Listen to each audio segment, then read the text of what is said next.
Good morning, ladies and gentlemen, or good day, ladies and gentlemen. This is Point Counterpoint with Pastor Gary and Charlie on WHRFM.com, World Hype, Computer, TV, and Radio. This is segment 23, and it's going to be about George Floyd and use of force. And you're going to hear some things, some explanations on this show today that you should have heard long ago. But I'm going to be telling you about use of force and how George Floyd, whether or not he was murdered by a police officer, as the district attorney and the jury determined. So let me start off first with some misinformation and some misknowledge. Everybody talks about chokeholds. Gary, you think chokeholds are illegal? Yes. You think they should be illegal? I think they should be. Okay. What is a chokehold? When you choke somebody around the neck. When you stop them from breathing? Right. Okay. Are they illegal now? Yes. All right, ladies and gentlemen, that's an example of all the rest of you and your knowledge. I guess that was the wrong answer. Well, no, it wasn't a wrong answer. It was an answer of what you believed, but nobody has ever told you, folks, about chokeholds. Nobody's ever told you, folks, about the Crimes Code. So I'm going to tell you about use of force and the Crimes Code. Now, this is Pennsylvania, where I'm speaking from, but most states, the crimes codes that I have read pretty much mimic Pennsylvania's crimes code. They mimic it in the definitions. So what are the definitions? Well, in Pennsylvania's crimes code, you have, it's Title 18, by the way, Pennsylvania Consolidated Statutes, Title 18. It's the crimes code. It explains what specific crimes are. It explains police officers' use of force and use of deadly force. See, there's a difference, use of force and deadly force. So it's in Chapter 5, Title 18, Pennsylvania Consolidated Statutes, Chapter 5. Now, civilians, it's subsection 501 to 507. Law enforcement, it's 501 to 510. Mm-hmm. But in Pennsylvania, the way the Crimes Code is written, a civilian is legally able to assist a police officer in helping the police officer make an arrest, and the civilian is able legally to use the same force that the police officer would be using. So if a police officer were making an arrest and he got knocked out and a couple of civilians came over to help, the officer would be unconscious and the civilians could use the same force to make the arrest. And that's legal. And that's legal, and that's the way it is in Pennsylvania and quite a few other states. Oh, wow. Now, in that scenario that I just said, would the citizens and the officer, would they be entitled to use deadly force? I would say if they can use, I would say yes. I would say no. Why? Because the police officer wasn't even entitled to use deadly force under the circumstances that I just described. Oh, okay. And the reason is, pardon me, is because I didn't have magic words in there. I don't mean Shazam or Alakazam. I meant magic words, the imminent threat of serious bodily injury or death. I have to turn my hearing aids down. They are screeching in my ear. That's what happens when the guns go off too often. I have to turn them down. There we go. Now, when an officer is using force to make an arrest, that's because I'm going to reach over and help Gary get his. I got it. Are you sure? I don't want you to break anything. Keep going. Okay. When a police officer is making an arrest, the amount of force he can use is predicated upon the amount of resistance or the amount of threat. So the way the Crimes Code is set up, in just about every state, even in New Jersey, although the Attorney General interprets things in New Jersey, and that's the way the liberals do. There's a law, and then the liberals interpret it, and they put restraints on it, and they put big definitions to it. But basically what the law says is if a police officer is making an arrest, he is justified in the use of any force. Okay. With the exception, now that's what the Crimes Code said. He's justified in the use of any force. Okay. To facilitate the arrest, with the exception of deadly force. He can only use deadly force under more specific circumstances. The imminent threat of serious bodily injury or death, to prevent a forcible rape or kidnapping. Right. But if a citizen steps in, doesn't Citizen steps in, has the same rights. Right. So the citizen can use force to help the officer make the arrest, but he can't use deadly force without the magic words. Imminent threat of serious bodily injury or death. Example. Police officer's trying to make an arrest. The guy overcomes the police officer, knocks him out, and takes his gun. Okay. The police officer's unconscious. The bad guy has his gun. Right. Now, if two civilians were helping the police officer make that arrest, they now have justification for the use of deadly force. Okay. The bad guy now holds the officer's firearm. Okay.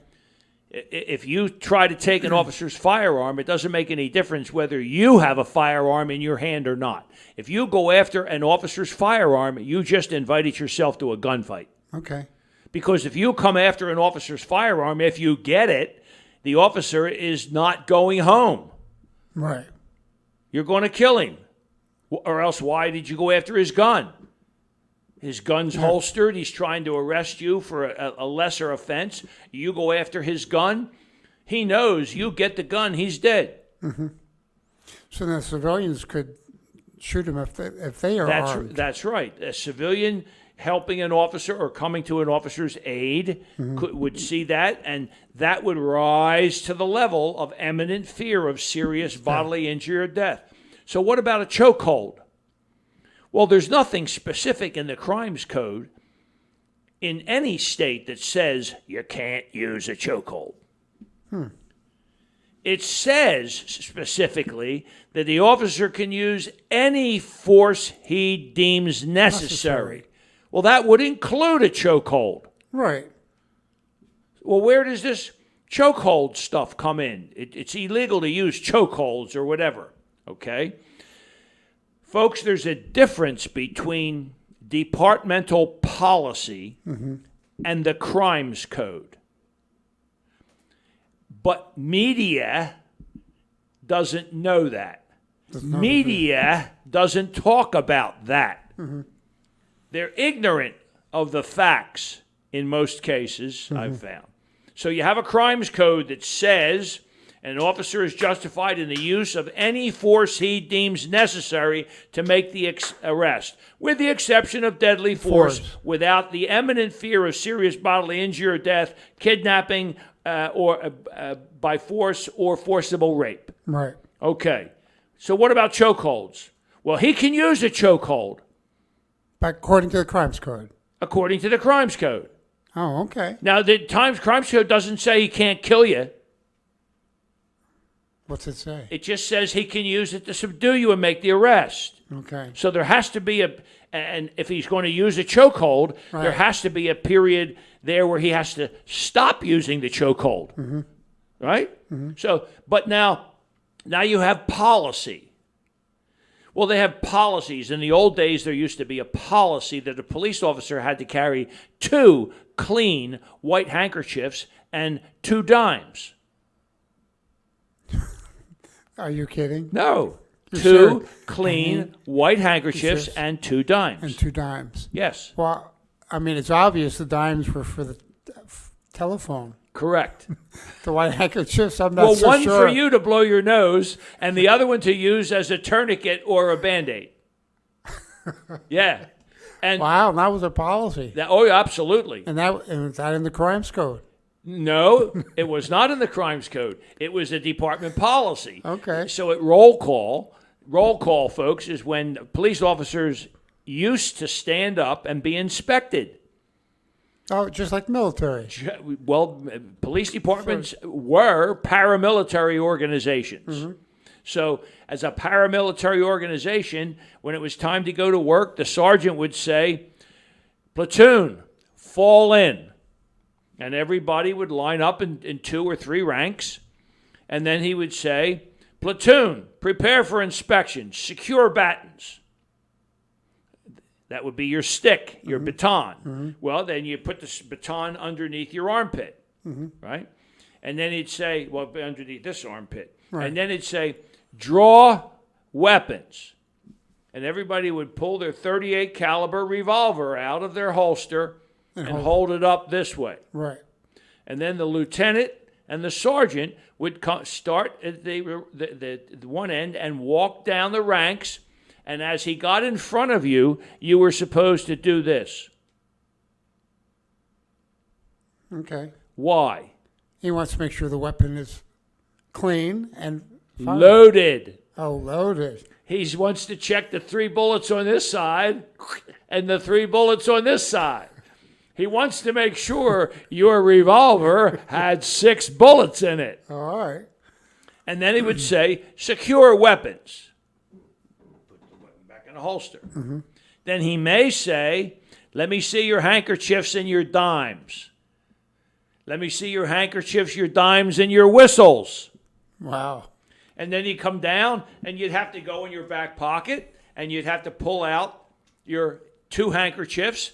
And one of the reasons he would want to see your whistle is because most of the time the guys taped their 2 dimes to the 2 sides of the whistle. Now, what were the dimes for? Telephone call. Telephone calls. Right. We used to do more police work with a telephone call than most cops today do with two-way radios. Okay? So we had... So you're only allowed to make 1 call. Well, in all honesty... Or 2 calls. It probably was a dime back then. Well, phone call was a dime back then. Yeah, and what 2 we used... calls. And how that would work is you put the dime in to get the dial tone. Well, then you called the operator, 0. Why did you call the operator? To get your dime back. 911 hadn't been invented yet. Oh. There was no 911. We invented that when I was working on the job in Philadelphia, Chicago, New York. We all got together. We invented 911. Okay. Originally, you called the operator.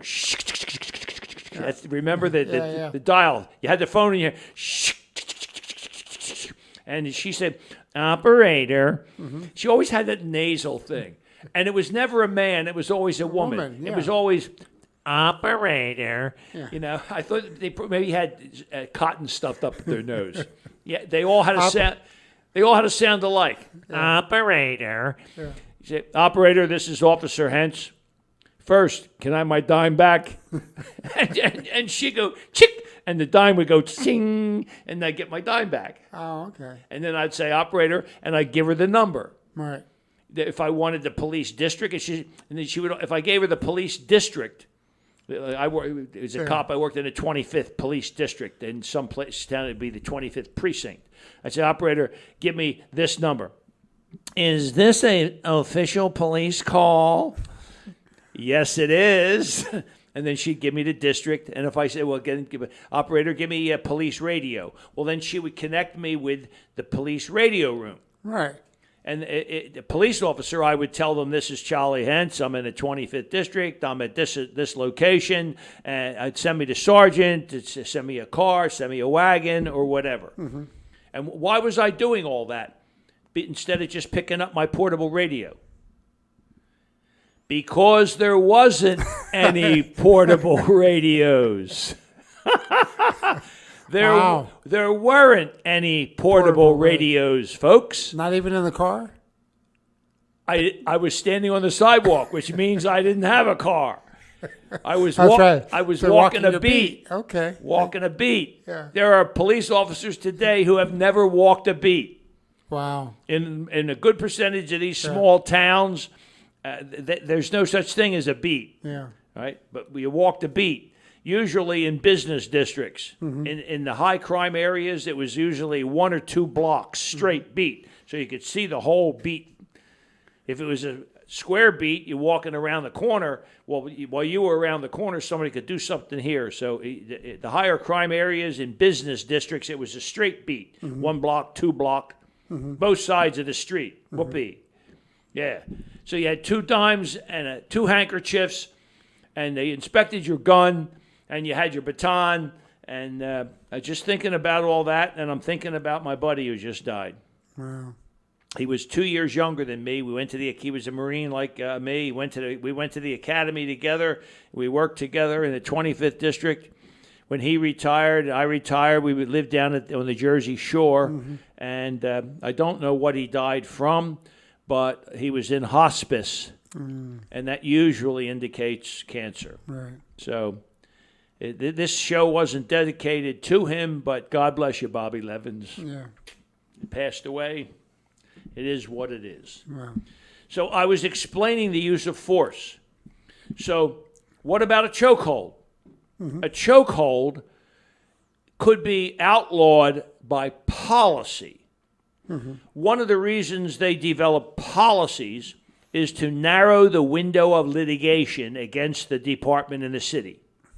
No, to protect themselves. I think that's what I just said. Well, yes. for layman's terms, they wrote these. They wrote the policies To so that protect- they don't get sued. All right, cover your butt. Okay, the cover the butt policies, yes. Policies tell you how they want the policeman to act Right. and the things they should do to be able to accomplish their job and the things that they shouldn't do to prevent the department and the city from getting sued. All right? So one of the policies is usually the use of force policy. Now you have the Pennsylvania Crimes Code, this book, Title 18. Now you've got a use of force policy. The use of force policy is usually much more stringent than the Crimes Code. The use of force policy doesn't say, like the Crimes Code, police officer is justified in the use of any force he deems necessary to facilitate the arrest. Policies say you can't hit him in the head, you can't hit him in the heart, you can't kick him in the crotch, you can't do this, you can't do that. Pretty much all of the things that would allow me to put you down quickly without me being hurt Right. is a no-no. Not legally. Wow. It's not legal. So the policies were created to kind of tie your hands of what you can do to protect yourself. That's right. And to make a quick arrest. Right. All right? So, I mean, in all honesty, you might reach a point where the easiest way for me to subdue you is just to kick you in the crotch. My policy when I was a police officer was the only time I won is if I went home without a mark on me. If you do, I did close to 30 years on the job. You cannot get into a furball and a fight with everybody you're going to arrest. No. If they're going to resist you, You wouldn't make it 30 years. You have to put them down as quick and as painless to you as possible. So you're a big guy and you decide you're going to resist arrest with me, I'm going to give you a shot in the crotch. You're going to catch your breath and go down to your knees, I'm going to handcuff you. Not a mark on me, I won. Now let's talk about the chokehold. Well, based upon the Crimes Code, I can use a chokehold on you. Oh, is a chokehold the same thing as using your knee on the windpipe? Well, that would be, yeah. However, if I am effectively choking you, you can't breathe. Right.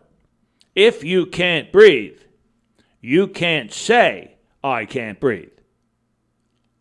It takes breath to say, I can't breathe. What you actually are doing is if you can breathe and you're having trouble breathing, what you would say is, I'm having trouble breathing. I'm having trouble breathing. But you're breathing. Folks at home, try it one time. If you can't breathe, take a deep breath and say, I can't breathe. Now try to say it again without sucking air in. You can't. Right. You can't. Choke yourself, folks. Take a breath. I can't breathe. Try to say it again. Do it. Take a deep breath. And I can't breathe. expel it. I can't breathe. Now say it again. You can't. You can't. So if George Floyd said, I can't breathe 11 times, what'd that mean? He's breathing. Yeah, baby. He breathing. Now, before we go any further, it is a sad, lamentable. I mean, Gary and I. And we've talked about. We talked about this before, but I want to. We're both Christians. Gary's a minister. He might be more of a Christian than me. Mm-hmm. I don't know. That's up to God. That's right. Okay.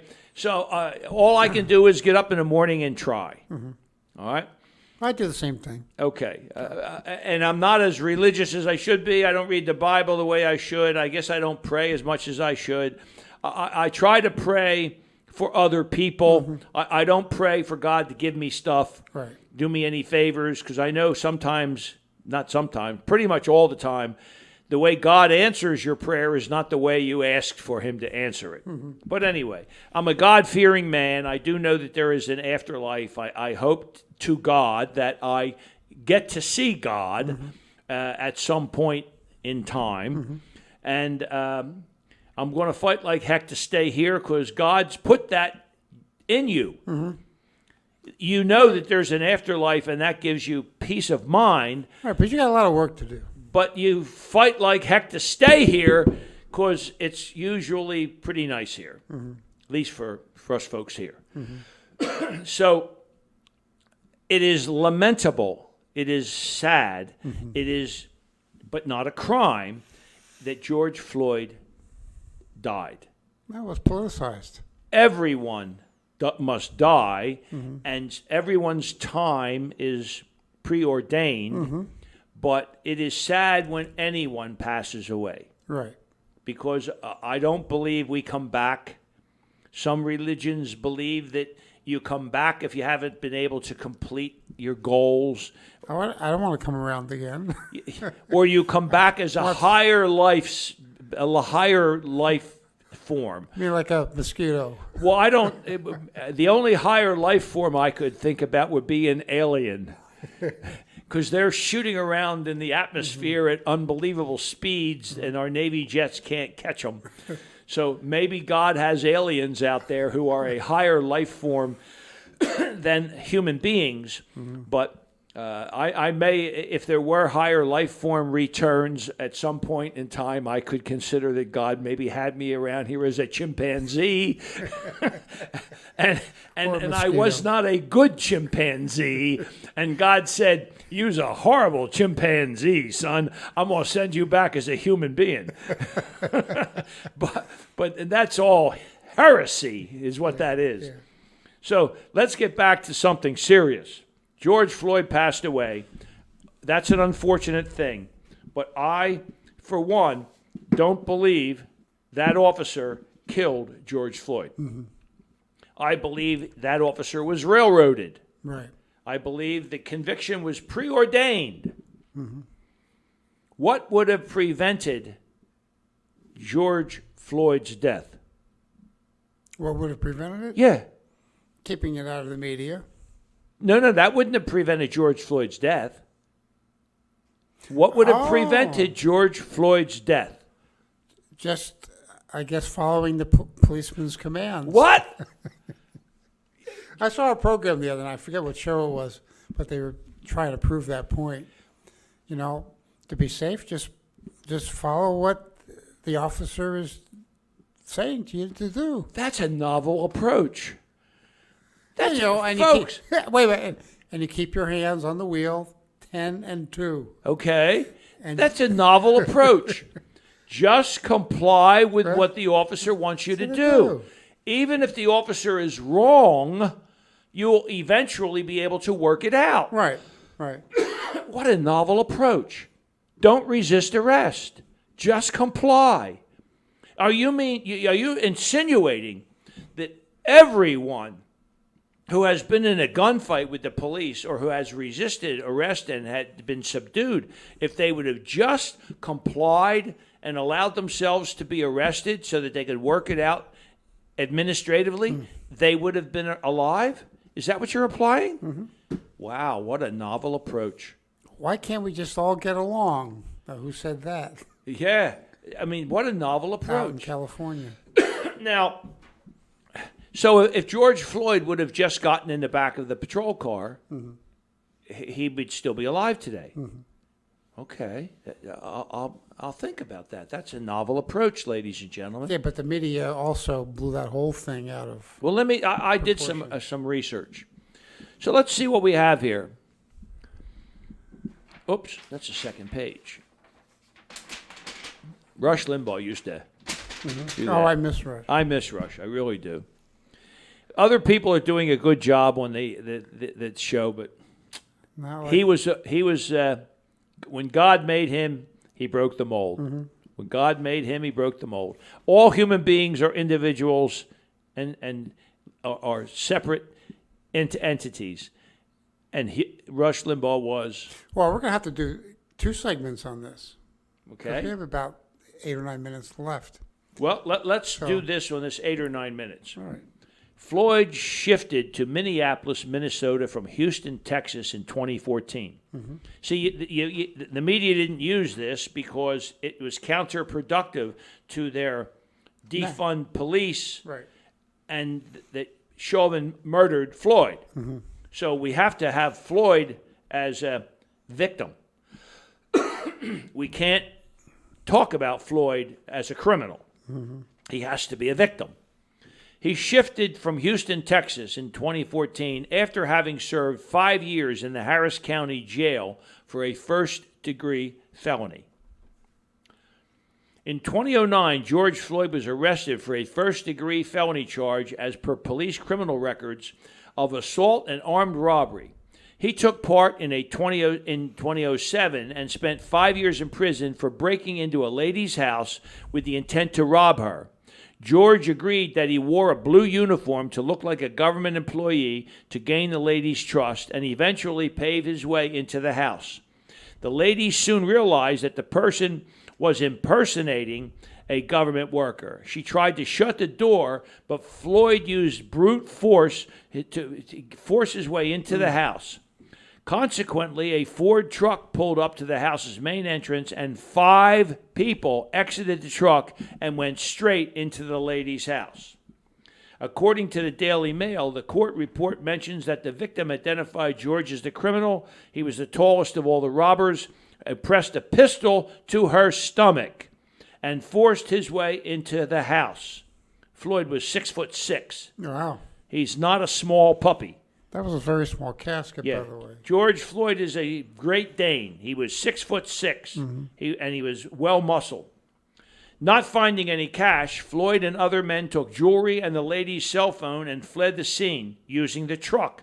A neighbor witnessed the robbery, wrote the license number down, reported it to 911, and later on, they got Floyd driving the truck. So it's no question. Floyd suffered from severe heart disease. Dr. David, a medical examiner in Alabama, said he has some underlying conditions which meant he would not do well under stress. The autopsy report claimed that George died due to cardiopulmonary arrest. That means his lungs and his heart shut down. Complicating law enforcement subdual restraint and neck compression. Complicating. The autopsy, the doctor that did the autopsy tried to indict the officer because he was being pressured. Right. But he couldn't say that the trachea was compressed. He couldn't say that the neck was crushed because it wasn't. Right. So he used complicating law enforcement subdual restraint and neck compression. Wow. So in other words, if they knew he had that complication, they would have done a different Well, means of taking Floyd him had down? coronavirus. And he also had enough fentanyl in his system to kill an elephant. Ladies and gentlemen, an overdose of fentanyl stops your heart. An overdose of fentanyl stops your heart. Floyd said 11 times, "I can't breathe." Gary couldn't say, "I can't breathe" twice. Right. If he couldn't breathe. But I can say, "I can't breathe, I can't breathe, I can't breathe," while I'm breathing. Now, I might be breathing in a constrained manner, but I was breathing in a constrained manner because I was overdosed on fentanyl. Floyd's criminal record includes 5 convictions related to theft, possession, and trading of coke. He was arrested 5 times in 20 years, and his last cocaine arrest was in 2005. He was linked to 2 convictions in the 1990s for possession and theft of a controlled substance, cocaine. It's not clear whether he served time in prison, but quite often the arrests for cocaine, he was arrested, though. George was accused of a firearms robbery in 1998, for which he served 10 months in Harris County Jail. In April of 2002, he was sentenced to 30 days in prison for trespassing on private property. In 2002 and 2004, he did 8 months and 10 months sentenced in prison, respectively. Another cocaine possession conviction in 2005. He was arrested for having cocaine on him and served 10 months in state jail. After a few months, Floyd's charge was upgraded and amending the cocaine amount he possessed to over 4 grams. However, during the trial, he convinced the jury he only had 1 gram and the charge was downgraded. At the time of his arrest, he allegedly dropped a white bag onto the sidewalk. The white bag is believed to have contained cocaine or some illegal drug. It's not a part of George Floyd's criminal record. Late George Floyd shifted to Minneapolis in 2014 after his last arrest in 2009, and Floyd's last words were, "I can't breathe, I can't breathe, I can't breathe." I believe that the arrest, the prosecution, and the conviction of Eric Chauvin was politically motivated, and that the officer eventually will get out of jail. Eventually, his appeals, I believe the court case, I watched it, it was a sham.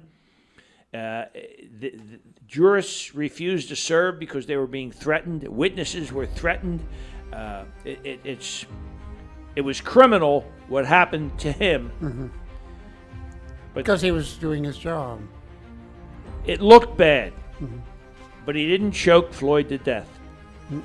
Ladies and gentlemen, that's the first half hour, or that's the half hour, and we're going to go away, and then later on, we'll come back and we'll do another segment about something I hope you find interesting. Point Counterpoint with Gary and Charlie on WHRFM.com, World Hype Radio. Have a pleasant day.